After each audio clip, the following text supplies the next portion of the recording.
Selamat Apa kabar? sore, Iqbal dan Yap. Pak Kapuspen. Terima kasih semua sudah bergabung Selamat dalam sore, diskusi Mas. kami kali ini. Pak Freddy, saya ke Anda dulu. Karena kan kemarin setelah konsultasi dari polisi bilangnya lembaga atau institusi tidak bisa melaporkan untuk dugaan pencemaran nama baik. Sehingga dengan hal semacam ini, apa langkah TNI berikutnya, Pak? Ya, terima kasih. Saya sudah diundang ke Kompas ya. Jadi sebelumnya kami sampaikan bahwa pada hari itu juga di tanggal 8 itu kami juga sekaligus melayangkan pengaduan atau somasi kepada Dewan Pers terkait dengan penayangan artikel dari tempo.co, juga menggunakan hak jawab kepada tempo.co juga untuk terkait dengan artikel di 2 hari, tanggal kalau nggak salah tanggal 6 dan tanggal 7, serta konten di bocor alus. Ya. Oke. Setelah itu di siang hari itu juga kami langsung ke Polda Metro dengan tujuan untuk konsultasi secara hukum kepada terkait dengan tindakan dari saudara FI yang kami rasa sudah memberikan fitnah, kemudian ujaran kebencian, provokasi, disinformasi, serta adanya potensi penghasutan yang kami kira perlu adanya untuk tindak lanjut ya, langkah-langkah hukum. Seperti itu, Mas. Oke. Dan dari temuan teman-teman Satuan Siber TNI ini apa? Apakah betul itu kaitannya dengan yang disebutkan darurat militer seperti yang disebutkan juga oleh Pak Sulaiman Ponto kepada kami kemarin?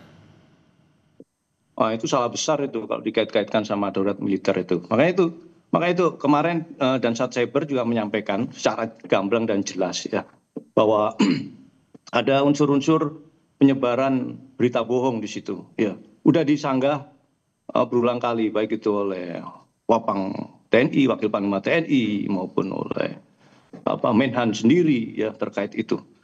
Ya, jadi TNI akan selalu berada dalam koridor konstruksi hukum yang jelas. Ya, seperti yang pernah saya sampaikan pada saat preskon itu juga ya, bahwa kita bekerja sesuai dengan koridor hukum yang jelas, kemudian juga kita tegak lurus kepada penguasa tertinggi, pemegang kekuasaan tertinggi atas darat, laut, dan udara, yaitu Presiden. Ya. Jadi tidak mungkin kita melaksanakan hal-hal yang seperti yang disampaikan itu. Sorry saya potong, Pak. Meresahkan masyarakat ya, adanya darurat militer itu sangat-sangat menyesatkan saya kira. Ya. Oke, sehingga spesifiknya Pak, dugaan pencemaran nama baik ini saya butuh penegasan lagi. Terkait dengan hal apa Pak yang membuat akhirnya ada dugaan tindak pidana di situ?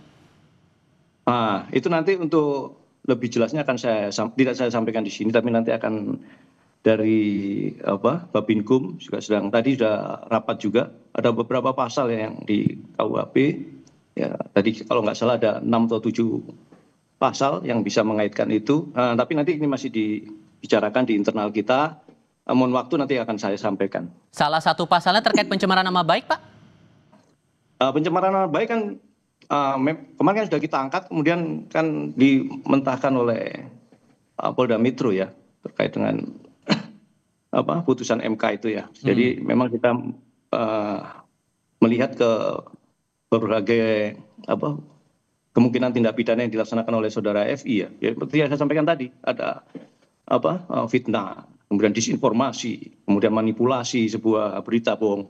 Ingat, saya sampaikan Mas, pada saat tanggal 5 saya ingat itu, pada saat Maulid Nabi itu saya sudah menggelar preskon juga. Ya, bahkan sebelumnya, jauh hari sebelumnya saya sudah menyampaikan bahwa berita-berita penangkapan TNI provokator itu jelas-jelas hoax. Sudah saya bantah itu berulang kali. Tapi kenapa video-video itu masih dijadikan dasar untuk menganalisa, dasar untuk membuat analisa digital? Itu yang saya sesalkan. Ya. Kami sesalkan. Karena itu sudah berulang kali. Dan itu sudah ditegaskan oleh Polri. Polri menyampaikan bahwa itu kesalahpahaman. ya kan di lapangan, kemudian itu tidak terjadi, tidak ada penangkapan dan lain sebagainya. Demikian, Mas. Oke, sehingga penegasan saja Pak, kalau kemudian sudah konsultasi dan ternyata dari saran polisi itu tidak bisa diadukan dalam atas nama institusi, maka siapa yang nanti akan melaporkan kasus dugaan tindak pidana Ferry ini ke polisi kemudian? Nah, itu nanti kita sampaikan berikutnya. Mungkin saya nggak bisa jawab sekarang, tapi nanti akan langkah-langkah hukum apa yang TNI laksanakan. Yang pasti TNI sangat menghormati kebebasan berekspresi. Saya menghormati kebebasan saudara FI untuk memberikan pendapat, baik itu di ruang digital maupun di talkshow, di wawancara dan sebagainya. Ya, akan tetapi saya sangat berharap bahwa semuanya harus berlandaskan pada informasi yang valid, kemudian yang aktual. Jangan sampai semua berita-berita ataupun penyampaian itu yang sifatnya itu memanipulasi sebuah berita yang salah, itu jadinya akan memecah belah, ya kan? Baik. Kemudian mengadu domba dan memprovokasi, saya kira itu, Mas. Oke, Bung Usman merespon itu. Nah, ini kan dasarnya berarti kan karena TNI sudah sempat mengklarifikasi, tapi narasi sebelum klarifikasi itu dipakai oleh Ferry, makanya muncul di konten media sosial itu, Bung Usman. Itu gimana ngeresponnya? Ya, pertama saya ingin apresiasi kalau memang TNI menempuh hak jawab untuk pemberitaan majalah Tempo atau Tempo.co ke Dewan Pers. Saya kira cara itu masih dimungkinkan di dalam konteks sengketa atas sebuah pemberitaan atau perselisihan atas kebenaran sebuah berita. Yang kedua, rasanya apa yang dimaksud oleh Pak Kapuspen tadi ada dua hal sebenarnya. Yang pertama, ada kesan dari penjelasan Pak Kapuspen bahwa kalau ada wacana darurat militer, seolah-olah itu seperti menunjukkan ketidaksetiaan TNI atau Panglima TNI atau Kepala Staf kepada Panglima tertinggi, dalam hal ini Presiden. Nah, itu sebenarnya dua hal yang berbeda dengan misalnya kudeta militer gitu. Tentu yang diwacanakan oleh masyarakat atau yang diperbincangkan oleh sejumlah aktivis atau sejumlah influencer seperti Ferry Irwandi, itu lebih ke arah darurat militer yang sepenuhnya otoritas itu ada di Presiden. Makanya di dalam pertemuan di Istana dengan tokoh-tokoh agama sempat dikabarkan kuat bahwa ada rencana Presiden untuk menerbitkan Perpu, peraturan pengganti perundang-undangan. Dan itu berkaitan dengan pemberlakuan keadaan darurat. Bisa keadaan darurat secara umum, lalu diberlakukan secara kedaruratan sipil atau darurat sipil, baru kemudian fasenya ke darurat militer sampai akhirnya ke darurat perang. Jadi memang tidak sehitam putih yang dibayangkan sebelumnya, tapi saya kira tetap saja apa yang disampaikan oleh Ferry Irwandi itu adalah bagian dari pendapatnya. Dan saya lega kalau TNI menganggap Ferry hanya menyampaikan ekspresi pendapat itu. Dan yang ketiga soal pidana. Kita tahu putusan Mahkamah Konstitusi memang tidak lagi membolehkan misalnya institusi atau pimpinan institusi untuk melaporkan tindak pidana pencemaran nama baik kepada seseorang, kepada institusi. Nah, ini saya kira sudah dijelaskan juga oleh pihak kepolisian dan itu adalah langkah yang tepat gitu. Kalau kembali ke dalam perdebatan, misalnya Ferry mengatakan itu sebagai Bung Usman? Ya. Oke, kita coba perbaiki dulu komunikasi kami dengan Bung Usman Hamid dari Amnesty International Indonesia. Sorry, Bung Usman, sorry, tadi sempat terputus. Boleh diulang lagi? Ya? Boleh diulang lagi poin yang tadi? Oke, jadi mengenai benar tidaknya informasi yang disampaikan oleh Ferry Irwandi misalnya, itu sebaiknya diletakkan di dalam perdebatan wacana dan kebenaran sebuah rencana kebijakan. Bukan diletakkan di dalam konteks pencemaran nama baik atau tidak. Yang kedua, barangkali sudah saatnya memang ada tim investigasi yang independen. Sehingga hasilnya bisa diterima oleh semua pihak. Hasilnya lebih objektif gitu. Kalau dalam keterangan Ferry Irwandi dalam debat dengan Pak Soleman Ponto sebagai bekas Kepala BAIS, itu kan kesannya Pak Soleman membantah adanya katakanlah keterlibatan anggota kavaleri TNI di dalam sebuah tindakan kerusuhan, tapi Ferry lalu mempertanyakan kembali, kalau memang tidak benar keterlibatan itu berarti polisi yang salah. Nah, kalau polisi yang salah berarti TNI yang benar. Kalau TNI merasa benar berarti polisi yang salah. Nah, Atau kalau dua-duanya merasa benar, mungkin ada saatnya, ada perlunya untuk membentuk tim investigasi independen. Maaf, oke. saya agak keliru. Oke, lagi-lagi nih soalnya aspirasi publik lagi Pak Freddy, gimana menjelaskan itu? Ya, baik, terima kasih atas sarannya Pak Usman.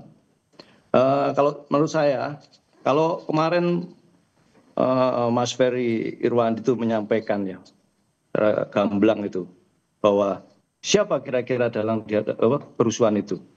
Kita percaya pada siapa? TNI atau Polri? Nah, pada saat preskon sudah jelas dijawab oleh saya selaku perwakilan TNI. Kemudian ada Karo Penmas dan Karo Provos selaku perwakilan dari Polri yang menyatakan bahwa itu tidak benar. Nah, terus ya, jadi yang perlu saya sampaikan di sini itu tidak perlu tim investigasi kalau untuk menjawab itu. Tinggal Mas Ferry Irwandi aja menyampaikan. Kalau menurut saya lelaki itu yang dipegang omongannya. Manakala dia mengetahui itu salah, ya katakan itu salah. Manakala dia meyakini itu benar, yakin itu benar. Ya, begitu faktanya itu berbicara itu salah, ya harusnya seyogyanya, gentlemen. Kalau usah mempertahankan opini atau pendapat yang salah. Ya, jangan membenarkan dan merasa benar. Jangan membuat pembenaran. Ya. Dan sejauh ini, sorry Pak, saya potong. Bentar, Mas. Sejauh ini kalau dari komunikasi yang dilakukan antara TNI dengan Ferry, apakah masih terkendala atau gimana sejauh ini?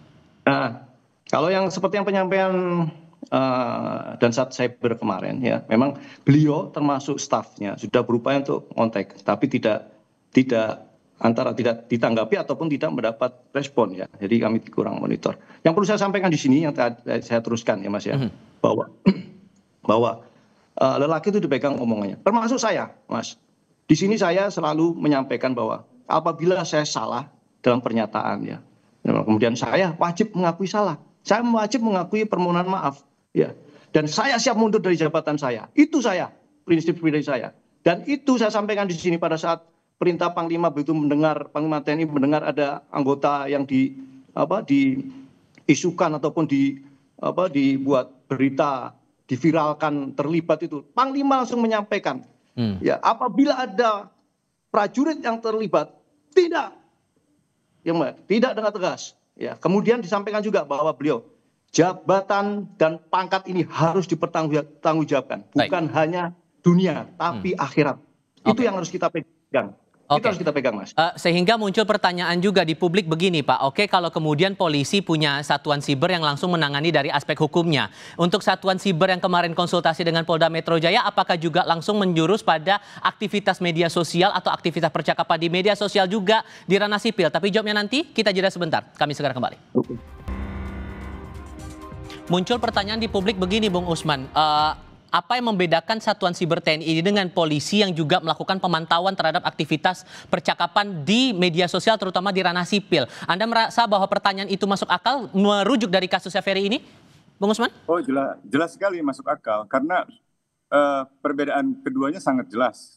Misalnya untuk satuan siber di TNI atau di lingkungan Kementerian Pertahanan dan TNI itu untuk menjaga keamanan siber di lingkungan mereka. Dan itu ditegaskan di dalam misalnya Undang-Undang TNI yang terbaru, pasal 7 tentang operasi militer selain perang. Misalnya untuk mengatasi ancaman siber pertahanan, cyber defense. Jadi bukan sekedar ancaman siber, tapi secara spesifik ancaman siber di dalam dunia pertahanan. Yang kedua, ada peraturan Menteri Pertahanan misalnya nomor 82 tahun 2014 yang menegaskan portofolio untuk pengamanan siber itu di lingkungan Kementerian Pertahanan dan di lingkungan TNI, dan itu biasanya diarahkan untuk menjaga misalnya kedaulatan nasional atau keutuhan teritori atau misalnya keselamatan segenap bangsa, termasuk dalam konteks menjaga fungsi-fungsi alutsista itu supaya berfungsi dengan baik sehingga tidak lagi diserang oleh hacker atau oleh peretas dari musuh luar negeri. Sementara kepolisian itu lebih mengamati proses dunia siber yang berkaitan dengan berbagai interaksi masyarakat, bisnis, pemerintahan, termasuk kalau ada pencurian data, penipuan data, atau misalnya tindakan-tindakan lainnya. Tetapi untuk kebebasan berpendapat itu dua-duanya sebenarnya nggak boleh lah. Kecuali ada ujaran kebencian, itu pun ranahnya di penegakan hukum pidana, di ranah kepolisian, bukan di ranah TNI. Gitu. Jadi muncul pertanyaan di publik, kenapa dan Cyber TNI tiba-tiba membidik misalnya Ferry Irwandi gitu. Apakah selama ini Satuan Siber TNI memonitor percakapan publik, percakapan para influencer, aktivis dalam konteks urusan dalam negeri? Kalau itu benar, nah itu yang dipandang rasanya bukan itu tugas pokok fungsi atau fungsi konstitusional dari TNI. Pak Freddy, apa yang bisa dijelaskan soal ini? Ya, jadi benar apa yang disampaikan oleh Pak Usman ya terkait dengan tugas cyber tadi. Tapi yang harus perlu diingat pada saat kejadian tersebut bahwa TNI juga melaksanakan sesuai dengan Undang-Undang nomor 3 tahun 2025 itu, yaitu melaksanakan perbantuan kepada Polri. Ya, jadi jangan sampai kemampuan cyber TNI yang bersama-sama dengan Polri dan elemen bangsa yang lainnya yang memiliki kekuatan cyber untuk menjaga kedaulatan dan ruang cyber itu untuk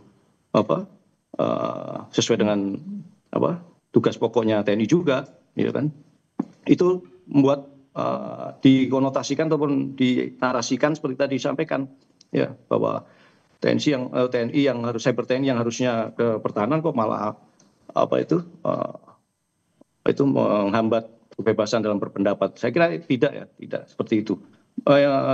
Puspen sendiri, Puspen itu punya monitoring center juga, ya. Jadi dia melihat seluruh media, ya, media sosial. Apakah itu salah? Tidak juga, ya. Karena tugas penerangan juga harus memberikan informasi yang benar, ya kan. Apabila ada kekeliruan dalam sebuah informasi juga harus membenarkan atau menyampaikan yang benar.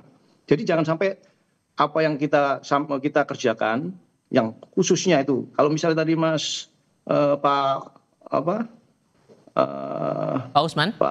Pak Usman itu menyampaikan apakah itu sesuai dengan tugas pokok? Sesuai, sangat sesuai. Kita lihat sendiri bagaimana sesuai dengan tugas pokok yang ketiga itu, melindungi segenap bangsa dan seluruh tumpah darah Indonesia, ya kan, dari segala ancaman dan gangguan. Ya, itu fungsi cyber di ruang digital, cyber TNI saya kira seperti itu, ya kan. Menilai sebuah ancaman, kemudian memberikan output yang input dan output yang baik kepada pimpinan sebagai end usernya siapa, nanti dia memberikan saran masukan. Bukan untuk tadi saya sampaikan, bukan untuk menghambat ataupun membatasi ruang ekspresi, tidak, bukan untuk itu. Saya yakinkan bukan untuk itu. Sehingga dengan membaca analisis semacam tadi yang sudah Bapak jelaskan Pak Freddy, maka apa langkah berikutnya dari TNI secara konkret ya setelah konsultasi itu akan melakukan apa lagi?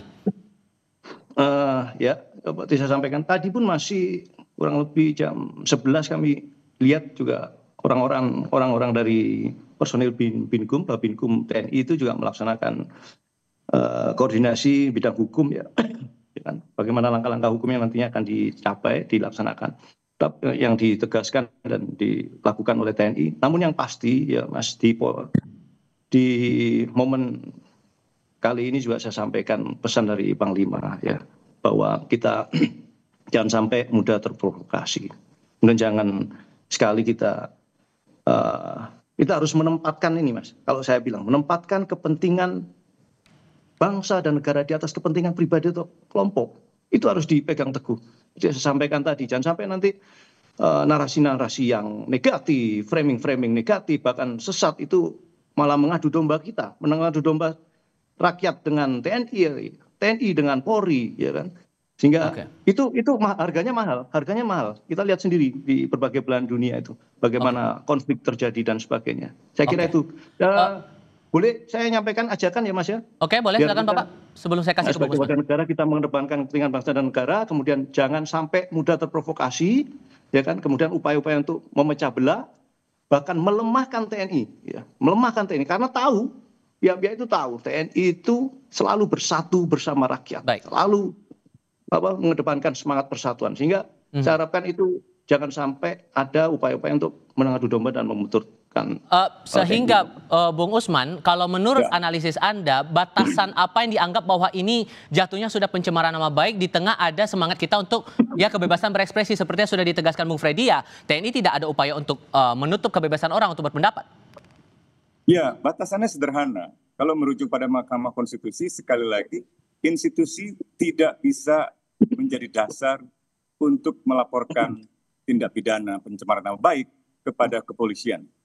Jadi kalau ada yang tersinggung pribadi-pribadi, tidak bisa lalu menggunakan institusi sebagai dasar untuk melaporkan Ferry Irwandi kepada kepolisian. Seandainya TNI atau Puspen TNI misalnya memiliki fakta, memiliki data, memiliki informasi yang saya kira menurut TNI itu benar, silakan disampaikan kepada masyarakat, dikomunikasikan, sehingga masyarakat juga bisa menimbang-nimbang yang benar itu adalah Ferry Irwandi atau keterangan yang disampaikan oleh misalnya lingkungan TNI. Sebaliknya juga begitu, bagaimana dengan pihak kepolisian. Nah, saya pribadi sudah melihat situasinya membutuhkan semacam investigasi yang independen, sehingga kedua belah pihak bisa memperoleh penyelidikan yang objektif. Mungkin publik akan melihat, oh keterlibatan anggota TNI dibantah oleh TNI. Rasanya tidak objektif gitu, karena institusi biasanya ada esprit de corps, ada pembelaan terhadap anggota. Demikian pula polisi, kalau polisi diduga melakukan pelanggaran hukum atau melanggaran HAM, lalu polisi... Oke. Sudah kami tangkap poinnya di situ, tampaknya kita mengalami gangguan koneksi lagi nih dengan Bung Usman. Bertanya secara kritis, jangan-jangan saya kira harus Oke, Bung Usman. Saya kasih ke Pak Freddy. Maka Pak Freddy, jaminan bahwa itu semua terbuka, apa yang mau disampaikan dari pihak TNI? Dari awal yang saya nyampaikan dari awal bahwa itu pemberitaan salah, pemberitaan hoax, berita bohong itu terbuka. TNI selalu terbuka terkait itu. Ya kan, kemudian selalu memegang teguh asas-asas independensi serta akuntabilitas itu wajib kita. Apalagi di zaman era digital saat ini. Tidak bisa kita itu TNI udah bergaya-gaya akan berbohong, kemudian menutup-nutupi, tidak akan mungkin bisa. Ya, saya kira itu. Dan saya sampaikan tidak ada kriminalisasi. Ya, tidak ada kita menghambat kebebasan berpendapat maupun kebebasan sipil, kebebasan berekspresi. Tidak ada. Kita tetap menghargai ruang demokrasi. Baik. Saya kira itu. Pak Freddy, Bung Usman, terima kasih banyak sudah berdiskusi bersama kami kali ini. Sehat selalu semuanya. Selamat sore. Terima kasih banyak. Pak Usman, makasih. Setelah sempat dilaporkan hilang kontak